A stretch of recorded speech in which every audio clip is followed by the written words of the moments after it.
So I'm happy to welcome you all to this Zoom talk. I'm Lisa Falk. I'm head of Arizona State Museum's Public Programs Division.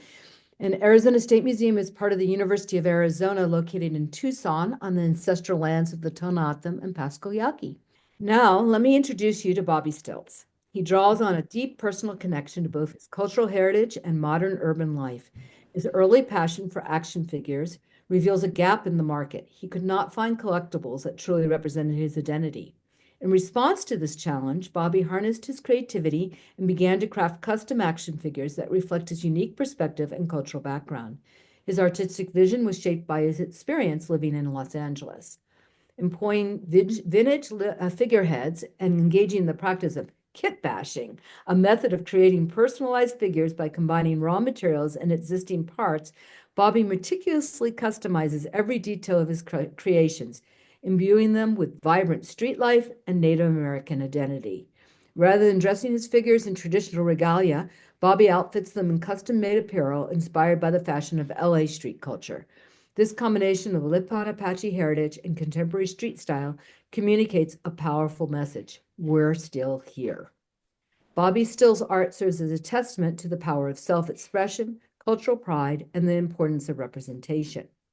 His expertise in fashion and style has garnered attention in various media outlets, including an appearance on the Spike TV series Auction Hunters as a certified sneaker expert. Not sure there's many people who have that title. He has been interviewed on notable platforms such as LA Times and KROQ Radio, where he discussed the intersections of fashion, culture, and Native identity in contemporary life.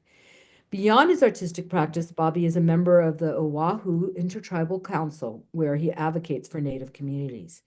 And now let's hear from Bobby about how he has blended Native American culture, fashion, art, and play. Bobby, it's all yours. All right. Hello, everyone. Tagute. Hello to everyone, and I really appreciate everyone tuning in tonight. It's uh, it's a big honor and privilege to be able to do this, to be able to speak on this type of platform, especially to speak on my title, which is "We're Still Here." And what that is based on is basically we've always how can you say we've always had a stereotype, or everyone's always had a certain image of us, or how we're supposed to look, or how we're supposed to dress. But in actuality, we're still here. We're still sneakerheads. We're still graffiti artists. We're still b-boys. We're still everything that everyone is. It's just we have native roots. And like I said, a lot of people expect us to look a certain way, and we don't. We're just, I guess, hidden in plain sight. It's funny how sometimes people are like, "Oh my God, you're native! Oh my God, I've never met a native person before." I'm like, "Where are you from? Like, Right. how have you not ever met anyone like that?" And honestly, the only one that doesn't surprise me is when I tell them that I'm Lipan Apache. My tribe is from Southern Texas. My family is from Southern Texas, and I'm very proud of that. And yeah, we are unfortunately a non-federally recognized tribe. So sometimes I don't get any type of recognition like I should, but we're still here. I'm still doing what I can do in every which kind of way, and this is a really good example of it. And just to get back to where my toys came from, growing up, there was never any good representative of a toy for us to relate to or anything like that. Not to age myself, but I mean, it's kind of obvious. But I grew up, in the 80s, and the only toys we had at the time were G.I. Joes. And we only had one character at the time that we knew of, and his name was Spirit. And in a little bit, I'll walk you through. I do have some of my figures here, some of my characters, some of my toys as well, because, like you read, or like Lisa said, I'm an avid collector. I've collected toys, I've collected sneakers, I've collected art, I've collected everything. I love the way things were made before. I love vintage things, and I like to repurpose them, or if not, bring them back to life. And that's honestly where my toys came from. I found this Marx um, figure. It was a 12-inch figure.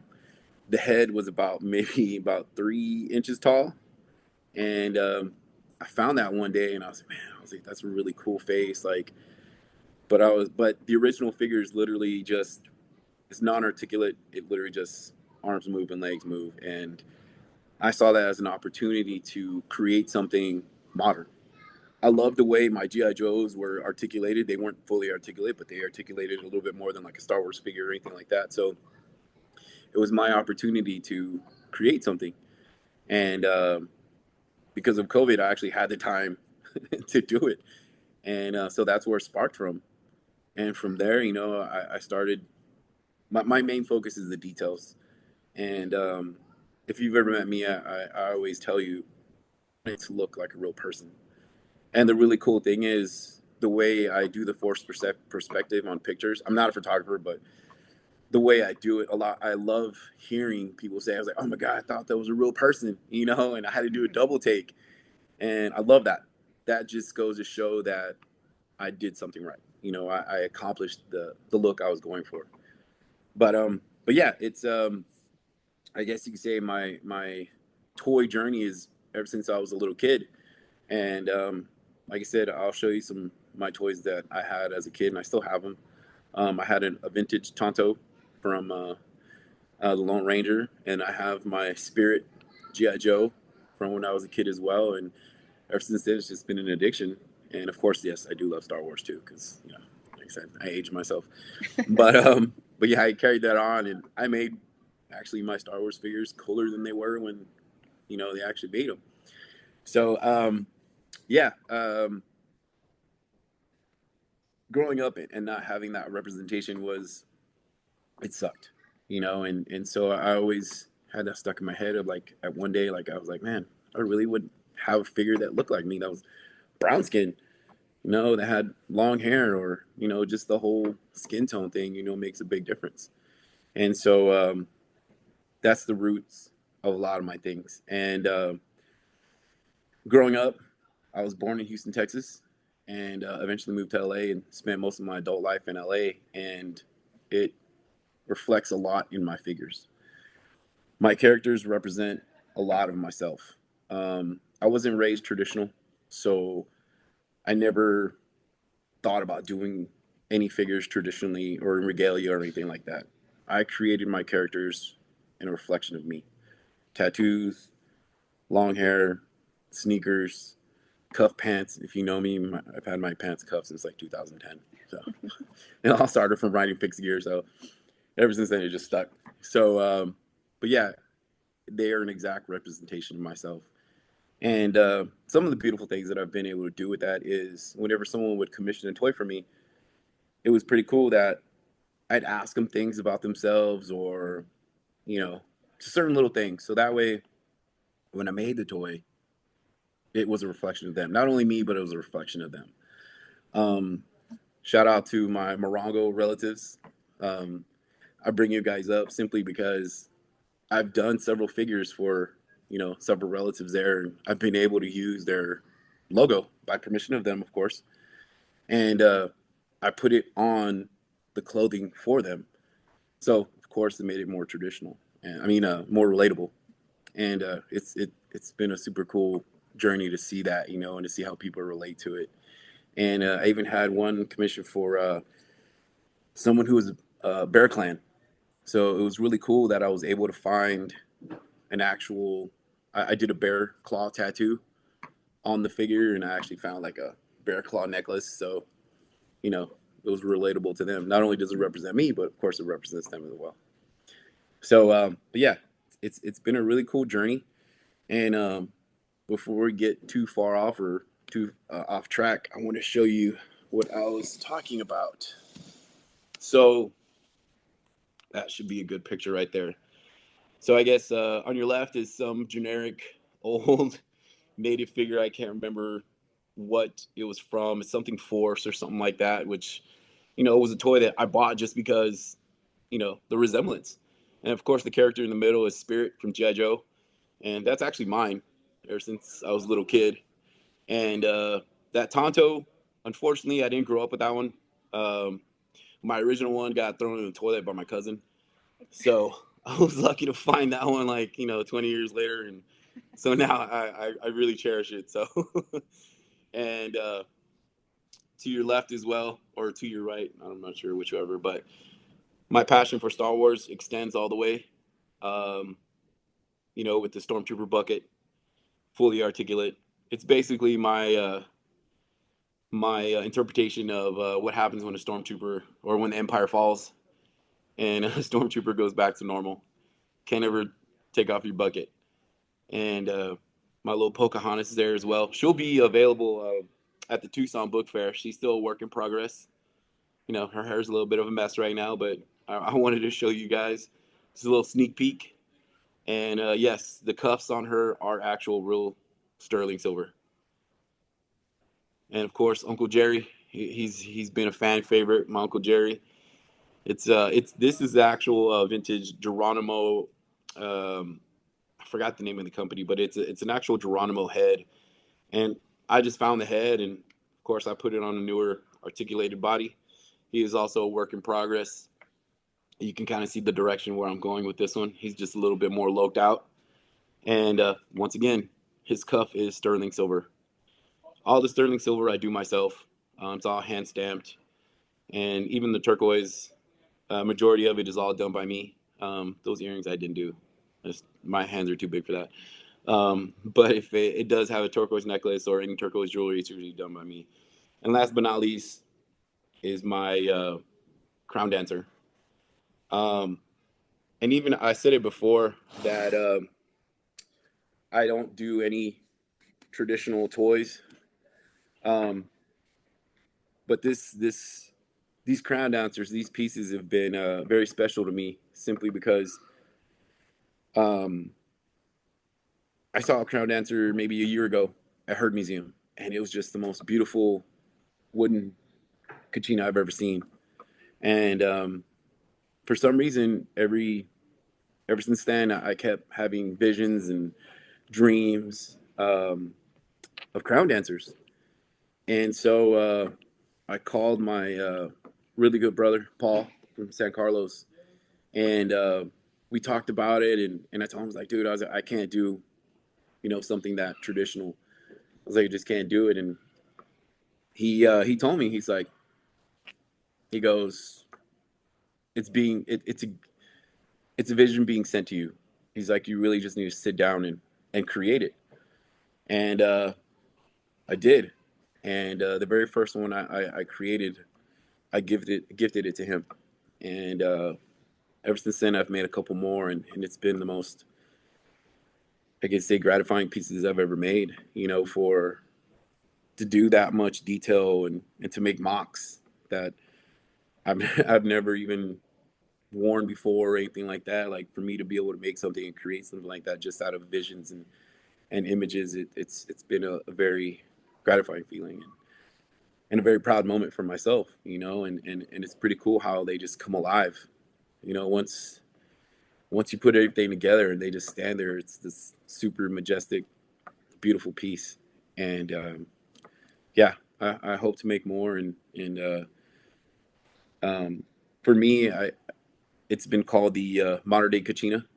It's not wood; it's all plastic, fully posable, articulated, and it's cool. And all the bells are all real. Like I wouldn't be surprised if one night he just starts dancing. But it's been a very, very, very gratifying feeling to make something that meaningful, So, I guess let me see. Questions. I just saw this question real quick. Sorry, it says, "What are the shoelaces untied rep to you?" Um, honestly, shoelaces do make a big difference color wise, but this is just a work in progress. I usually do when I rock sneakers. I usually do have them unlaced. It's just, I guess you say, something how we grew up. But yeah, no, on this one here, there's no meaning on this one. This one is just work in progress. I did some adjustments to the shoes so they could fit right. So, but yeah. What else? What else were we gonna touch base on? The collaboration. Ours? Yes, our Okay. So, as you know, or as we said earlier, where I grew up and how I grew up, I I, I grew up Chicano, so I grew up around low riding and low rider bikes and everything else. Simply being in Texas, you know, and my family has a lot of strong roots in San Antonio as well, and that's where a lot of our tribal stuff is based out of Barrett County. And moving to LA, it enhanced it even more. My dad's family is from Pico Rivera, so I got to experience a lot of things over there and got to see a lot of things, and so once again, that's reflected in my toys. Um, I've made small lowrider bikes, and I made one a couple years ago for Indian market, and it was a small 1/6 scale lowrider bike that fit perfect with the figures. And Greg from Fahrenheit was like, dude, he's like, there's people wanting to buy it, multiple people, and it was a humbling feeling. I was like, that's crazy. So I kept it. I didn't sell it. I kept it for myself. I was like, I'm not gonna be that guy. Like, it's cool. I kept it, and I still have it to this day. It's displayed in my showcase. And so the next year, Greg was like, dude, next year we need to go bigger. Just go big. And I was like, all right, cool. So I, in my mind, I set my mind to actually build a life size lowrider bike. And it was funny because me and Tasheena were talking about it, and I was like, yeah, babe, I really want to build a lowrider bike. And she's like, cool. She's like, well, let's start digging into it, let's find a frame or whatever. And so we were going back and forth. This is when I was living in Rock Point, Arizona. Shout out Ropo. And we were driving through, is it Window Rock, right? Mhm. So we stopped at the Window Rock swap meet. And sure enough, there was a lowrider bike sitting there. And I talked to the older guy about it, and he's like, yeah, he's like, I've been meaning to fix it up. He's like, but, you know, I just don't have the time and this and that, typical story. And so I was like, cool, I'll take it off your hands. I bought it from him, took it back to Rock Point, stripped it down, a lot of elbow grease. So the only thing original on the bike was the frame and fork. And I polished it up super nice and, like I said, brought it back to life. And from there on, we started adding things onto it and adding things onto it. And with that bike, we are very, very lucky that and blessed that the Gene Autry Museum bought that bike. And that bike is a true collaboration between me and Tasheena. The story behind the bike, once again, goes in context with, art and motion and everything else. Um, is a true collaboration, like I said, because there's silver work in there and there's also beautiful weaving. The seat is completely woven by Tasheena, and I'll let her fill you guys in on it later or in just a second. But I did the bike themed Spider Woman. So the center piece, the gas tank, I wrapped it in leather, just like a typical, concho belt. So I wrapped that in black leather. Those center pieces are real sterling silver. And that's a full size lowrider bike. That's not the tiny little mini bike. That is a full size beach cruiser size. And so that centerpiece is all sterling silver. Um, my mentor, Lyndon Tosi, out of Gallup, New Mexico, and House of Stamps, um, guided me through this. And I actually had to use a sledgehammer to punch those conchos out. And it was the craziest thing ever. So I had to use a sledgehammer to punch those out because it's a super thick gauge. And there's spider webs behind it that I did freehand.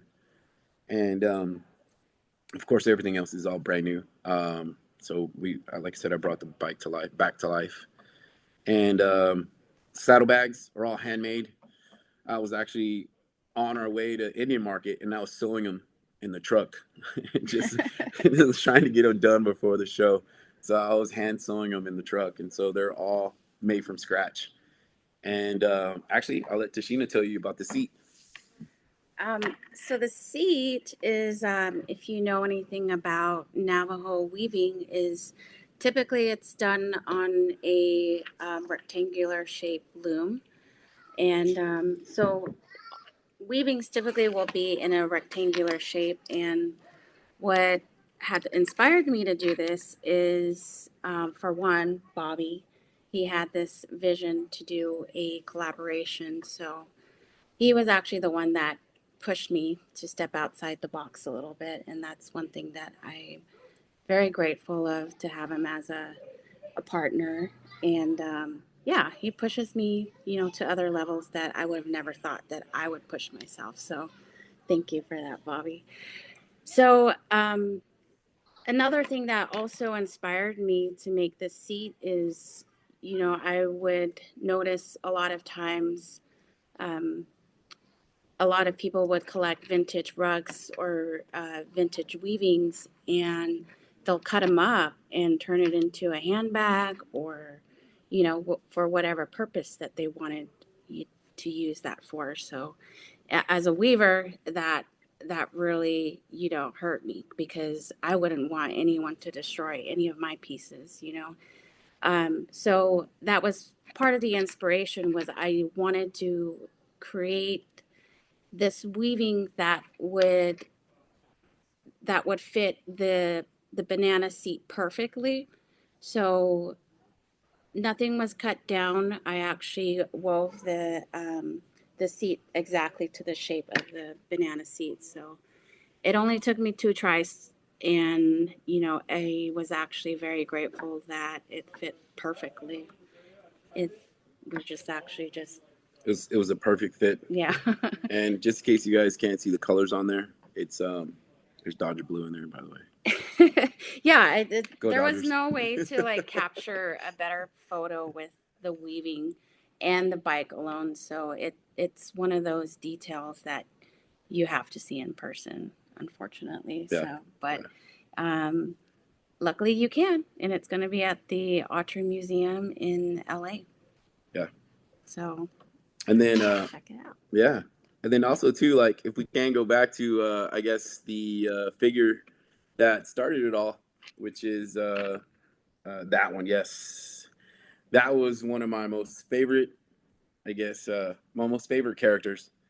I mean, he encompasses everything. To his starch 501s, nice and creased up, to his Red Wings, to his cuff. Once again, it's all real sterling silver.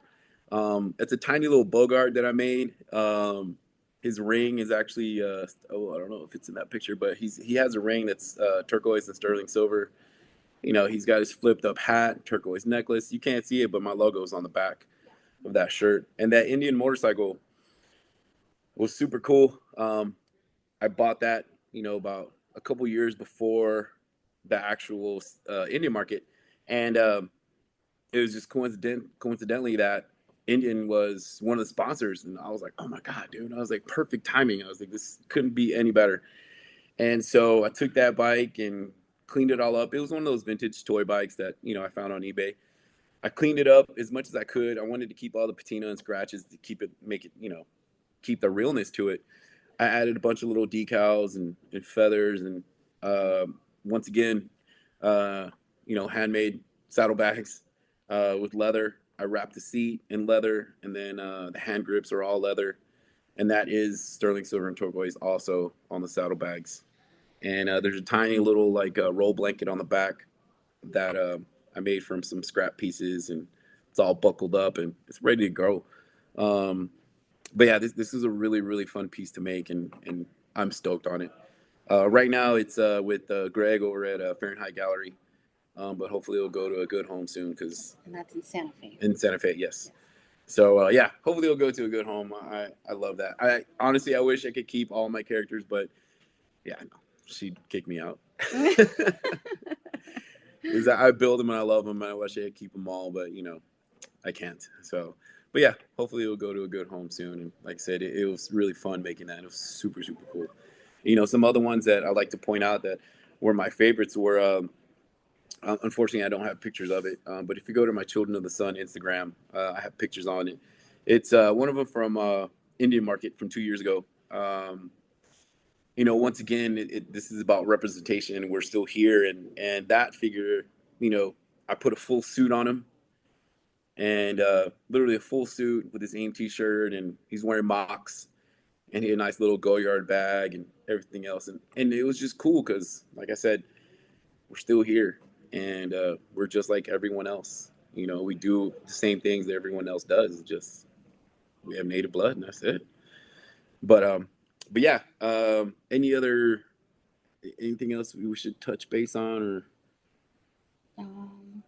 I think that's it. We can go for yeah, questions. we can go for Q&As. Yeah. So if anybody has a question, because this is a webinar, you don't have a mic, but you can put it in either the Q&A tab or in the chat, and I can ask it of Bobby. I see there's one question that says, can you talk about about toys meant to collect and display versus unique toys that are also okay to handle? And the same about sneakers. Okay. Let me see. Is that question available? Just so I can. It's right there. Oh, toys meant to collect and display versus. Okay. Honestly, my toys are built to be handled. They're not just made to sit on a shelf. Like, my toys are actually meant to be handled. So they're, you know, whatever you want to do with it. If you want to play with it, you want to pose it, you want to put it on a shelf, or yeah. So this is both. But when it comes to other toys, there are other toys that I have in my collection that I can't play with. Like, honestly, like my spirit there, like, if you pick him up, he's all like jello, because I need to replace his O-ring.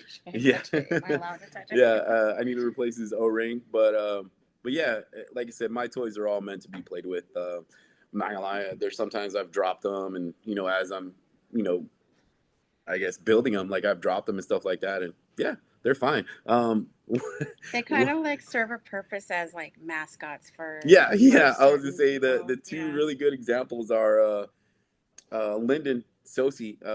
He keeps his in his workshop, and so I mean this figure has, I guess, silver dust and dirt covered all over him, and it's falling off his table and a lot of things. So they're built tough. I've only had one incident, and I have no idea how it happened, that the head fell off, and We said he was playing with it too yeah. much. I'm like, And it was Cody Sanderson's figure. He texted me one day. He said, "Hey, the head fell off." I was like, "What?" And he's like, "Yeah, the head fell off." I was like, "Oh my god, dude!" So I took it back from him, and I completely fixed it, and I revamped it a little bit. So yeah, it went back to him 10 times better. So so yeah. Bobby, I have a few more questions for Yeah. you. So are all your work one-offs, or can you make multiples or replicas of them? And what would be the challenge in doing that? So no, all my pieces are one off. Even my jewelry, it's all one off. Simply because nothing I do is mass production. Everything I do is made by hand, or if not, it's vintage or kit bashed. And when I say kit bashed, it's fully customized by me, especially like with my logo or other people's logos that I've put on it before. So yes, they're all pretty much one offs. Pocahontas, I've made before, but neither one of them looks the same at all. Yeah, you could put these next to each other, and yeah, you could tell that they're completely different. So yeah, but yeah, everything is a one-off. Everything And is she a has one-off. a homage to Star Wars on her, which leads to another question. Are you planning Yeah. on doing any other characters from Star Wars?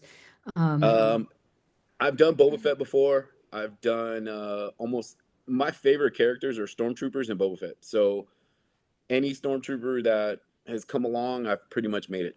When it comes to New Order, to Empire Strikes Back, to Return of the Jedi, each version I've done basically.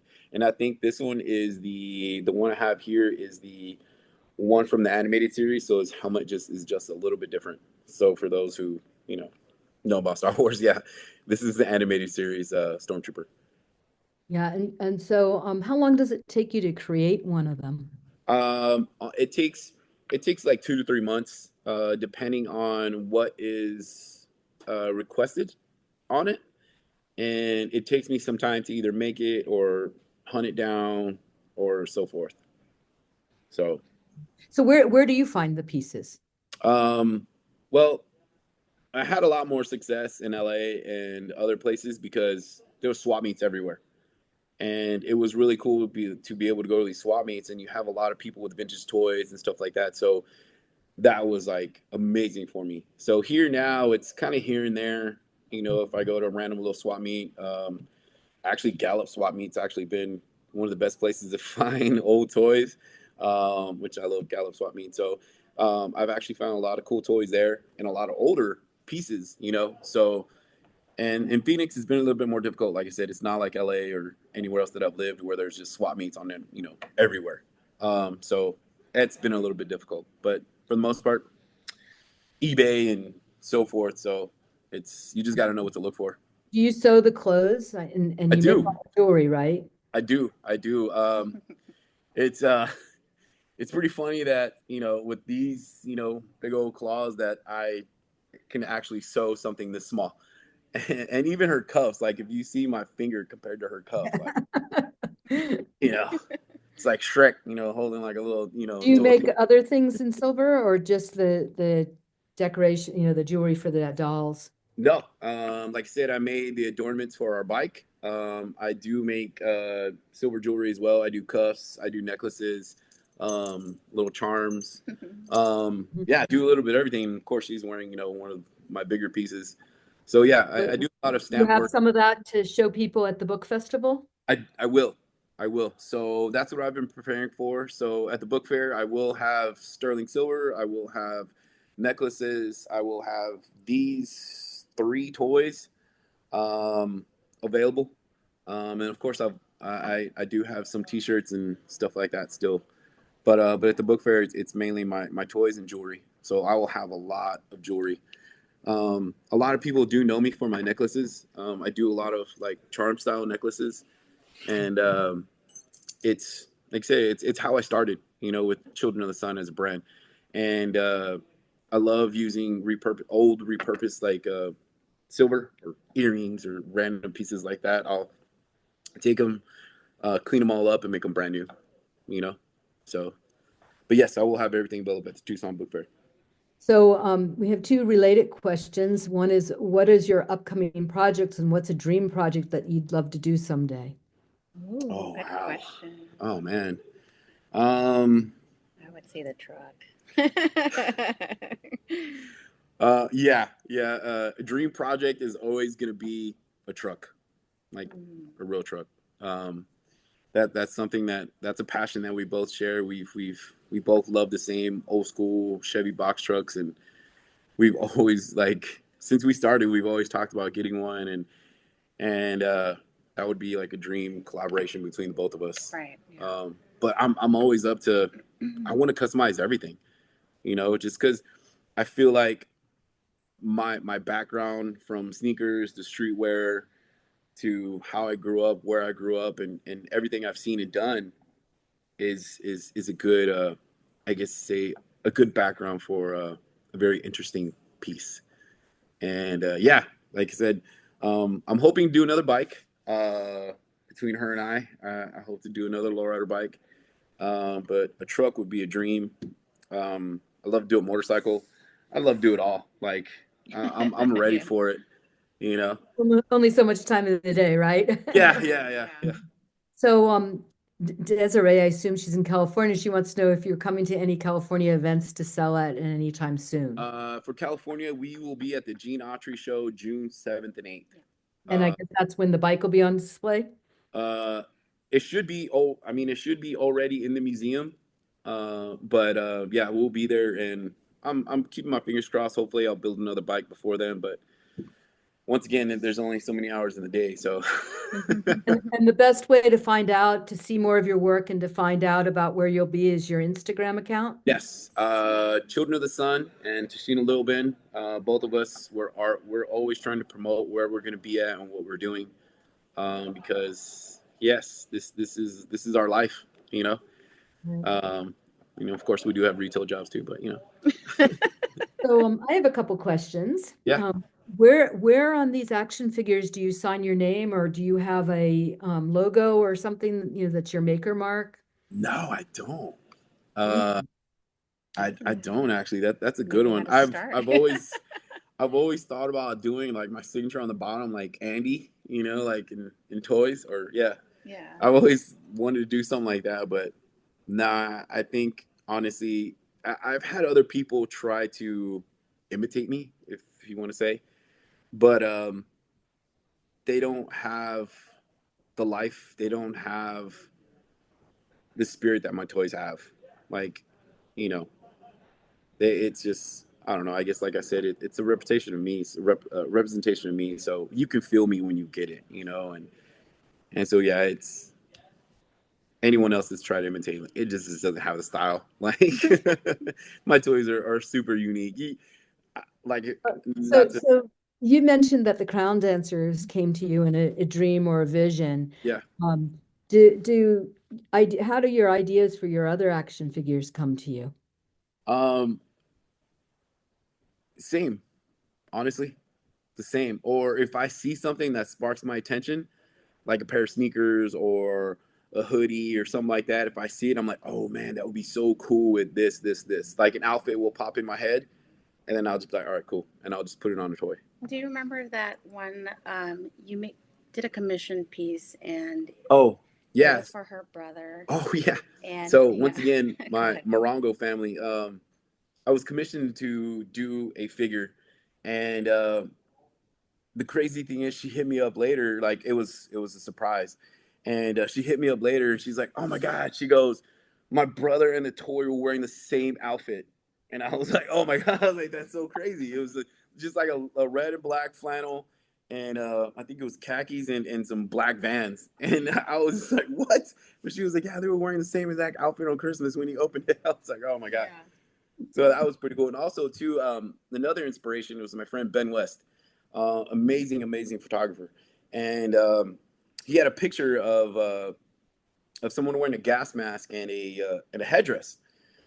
And I've never done like a military style figure before, and I just sat down one day and boom, I just created this toy, and he geeked out over it. He's like, dude, I have to have it. So he ended up getting it. But yeah, it was just I'll get inspiration from a little bit of everything, you know, or everyday stuff and everyday life. And so, but yeah, sometimes I'll just see something. I'm like, I want to build on that. So that's where the inspiration for a lot of it comes from. Yeah, I get that. So Indigenous artists are indigenizing pop culture big time now. Yeah. And I was wondering, who are some of these artists that you admire? Oh, wow. Uh, I There's a guess, lot of yeah, them. I was like, I guess I have a good list, and I'm at the top. yeah, well, Tasheena, Yes, of course, the yeah, top. yeah, and I'm her biggest fan, by the way. So, um, okay, so there's a good handful. And it's different artists on different medias basically. So and this is in no particular order. This is just how it pops up in my head. For Indigenous artists, well, Ben West is an amazing art. He's a digital artist, and of course Lyndon Sosi, Cody Sanderson, Stephen Paul Judd. He actually has one of my toys too, which is pretty cool. And honestly, a lot of these people that I'm talking about actually have toys of mine, which was crazy to me that someone that I look up to, like as an artist, actually owns one of my pieces. I'm like, oh my god. Mm-hmm. So, but yeah, it's just a really cool feeling. But yeah, those artists, Paul Daniel. Paul Daniel, of course. Like I said, no particular order. It's just I have ADD, so it comes and goes. And I did make a list, so it sucks. You knew But you were getting yeah, this because question. I knew I was gonna get that question. But yeah, oh man, I I don't want just to. brought it up. How did you know you were going to get that question? I don't know. It's Yeah. an artist question, you know. I know. Everybody's like, "Oh, I'm who's just your favorite thinking that artist?" we're going to have to borrow all of these and do an exhibit with you. Yeah. Oh well, that's another one. An amazing artist that I never knew would own one of my pieces is Tony Abeta. Oh, He had his private collection of art pieces in Santa Fe, and all of a sudden my DMs are like blowing up, and he has two of my figures with a lowrider bike. very And I was, cool. oh my god! I was like, that's crazy. I was like, would have never expected it because I mean he's an amazing artist. Like his pieces are just phenomenal. And so yeah, for him to own two of my pieces, like it's just crazy. And I saw him at Indian Market this year, and he was buying somebody else's work too. So yeah, he must support the artist community. yeah, and that's one badass thing about him, you know. And so especially for me, like I don't consider myself any type of I guess upscale artist or anything like that. And for him to own something, it's just pretty cool. Like I was blown away by it. But yeah, it was just too funny. But I was like, oh my God, check it out. And it was just all these DMs of my toys. I was like, oh, that's crazy, dude. So, but yeah, it was pretty cool to and for me to go in there to the exhibit and see him there. I was like, oh my God, dude, that's crazy. So, but yeah, and once again, like for me to go there, I saw my toys here, and to the left was a Stephen Paul Judd piece, Right. and everyone else's piece in there. I'm just like, oh my God, dude, like that's my toys are right here, like Yeah. so. Right. I But mean, yeah, like, that was. and tattoo artist is also another like. Oh yeah, yeah. Tattoo artists are like, yeah, I'm a big fan. I'm a big fan. One of my favorite tattoo artists, his name is Color, and he's based out of Houston, Texas. He's done a lot of my tattoos, and yeah, I love that dude, and his artwork is just amazing. That's like an Ernesto. And Ernesto did, Burbank, yeah, he did mine, my cornstalk. yeah, Ernesto Burbank, and yeah, he actually did my logo on my neck. I don't know if you guys can see it, but anyway, Ernesto Burbank is another amazing artist too. Super cool dude. We met a long time ago through Instagram, and we've been buddies ever since. So it's been pretty cool. We have a request to see your crown dancer again, and they're wondering, was it kit bashed or from traditional? No, Crown Dancer is not kit bashed. Crown Dancer is all made from scratch. The wood, the bells, everything. Well, the bells are I didn't make, but I can't make Right. brass. The moccasins. And the mocks are all everything's all handmade. Yeah, even his leather belt, like all that, it's all done by hand. That's great. Yeah, and yeah, all my crown dancers, it's everything's I do it all from scratch. The body, of course, it's a body, but everything's all hand painted. All the feathers are uniquely cut. Of course, all the wooden pieces are all cut by hand. Everything's all hand painted. So, yeah, my You'll have to have your crown dancer meet Barbara Analysis. She weaves. Do you know? I don't know if you know her. I've, But she weaves the manta dresses mm. and puts them on the Barbies. Oh, really? I've seen pictures of it, but I've never seen it in person. But I'm curious how they would look. Well, maybe we are here in Tucson. We'll see if she's around. Oh yeah. Introduce you. Yeah. So everybody, you can meet Bobby in person and Tasheena in person at the book festival, which is not this weekend, but the next weekend, the 15th and 16th. We'll be on the University of Arizona Mall in front of the Modern Languages building. And it's a huge, huge book festival. So give yourself time to get there. Check Bobby out, all the artwork that both of them are bringing, plus a book that Chanina is featured in. Chanina, you want to say something about that book? And you're going to be in the film too, aren't you? The book is called Artisans of Nation, and it's basically sharing stories about contemporary Indigenous artists in the Southwest. And I share a little bit about my story and how weaving has been a healing tool for me. And I can show you just a few pieces that I've done. This is a pictorial that I've made, which has a combination of yarn that I had processed myself with natural dyes or hand spinning myself. Um, and all this is done by freehand basically. So nothing was drawn out prior to weaving, and the weaving basically reveals itself. Beautiful. So I will have a few of my weavings with me, and I will be selling some books as well. So they'll be with us all weekend, along with one of your grandmothers, right? Your Oh mother? no, my mom's gonna be there. Oh, mom will be there too. So it'll be a family affair.